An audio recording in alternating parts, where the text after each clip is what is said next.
Hello everyone, welcome back to my channel. We are learning about prepositions. So do you know what are prepositions? Preposition என்பன மிகச்சிறிய words.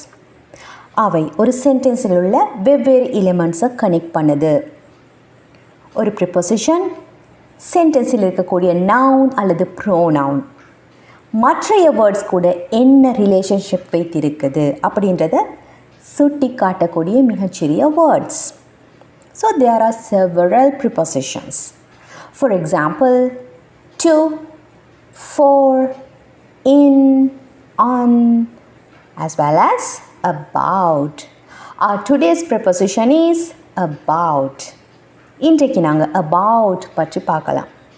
So about என்ற ப்ரிப்போசிஷனை நாங்கள் எந்த மாதிரியான இடங்களில் use பண்ணுவோமாண்டா, தமிழில் நாங்கள் பேசக்கூடிய சென்டென்சஸில் பற்றி என்று சொல்லக்கூடிய இடங்களில் about யூஸ் பண்ணுவோம். அவனை பற்றி, அதனை பற்றி, அவர்களை பற்றி, அந்த வேலையை பற்றி, இந்த மாதிரி ஏதாவது ஒன்றை பற்றி நாங்கள் பேசும்போது இங்கிலீஷில் நாங்கள் about என்று சொல்லி அந்த நவுனை சேர்ப்போம். about you உன்னை பற்றி, about her அவளை பற்றி, about our competition எங்களோட கம்படிஷனை பற்றி, இந்த மாதிரியாக about சேர்த்து ஒரு நவுனை சேர்க்கும் போது அதை பற்றி என்ற மீனிங் வருது. Let's say some example sentences. Let's talk about our favorite books. About our favorite books எங்களோட favorite books பற்றி பேசுவோம். Next one. Tell me about your trouble experiences.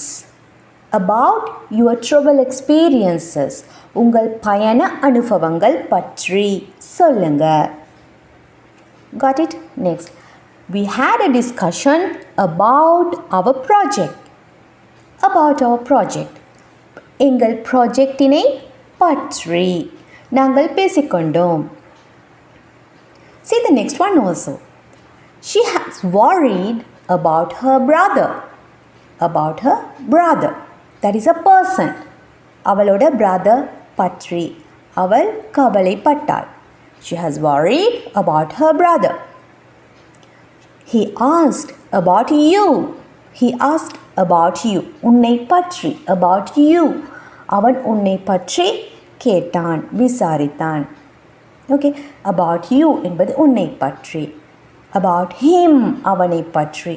About her அவளை பற்றி. Understood? So we can add a person after about.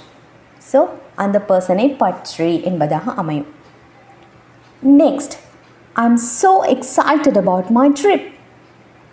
என்னோட trip பற்றி ரொம்பவே எக்ஸைட்டடாக இருக்கிறேன், ஆர்வத்துடன் இருக்கிறேன். Okay, so about my trip. Last one. We are thinking about the future of our children. About the future of our children. எங்கள் குழந்தைகளின் எதிர்காலம் பற்றி நாங்கள் யோசிக்கிறோம். ஸோ about ஓட சேர்த்து இன்னொரு நவுன், ஏதாவது ஒரு விடயம், ஒரு பர்சன், ஒரு திங், ஒரு ஐடியா, இந்த மாதிரி சேர்க்கும் போது அதை பற்றி என்ற மீனிங்கில் எங்களுக்கு பேசிக்கொள்ளலாம். So have you got it?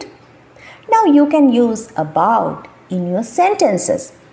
You can make your own sentences and put them in the comment. Okay, so I am waiting for the sentences of your own.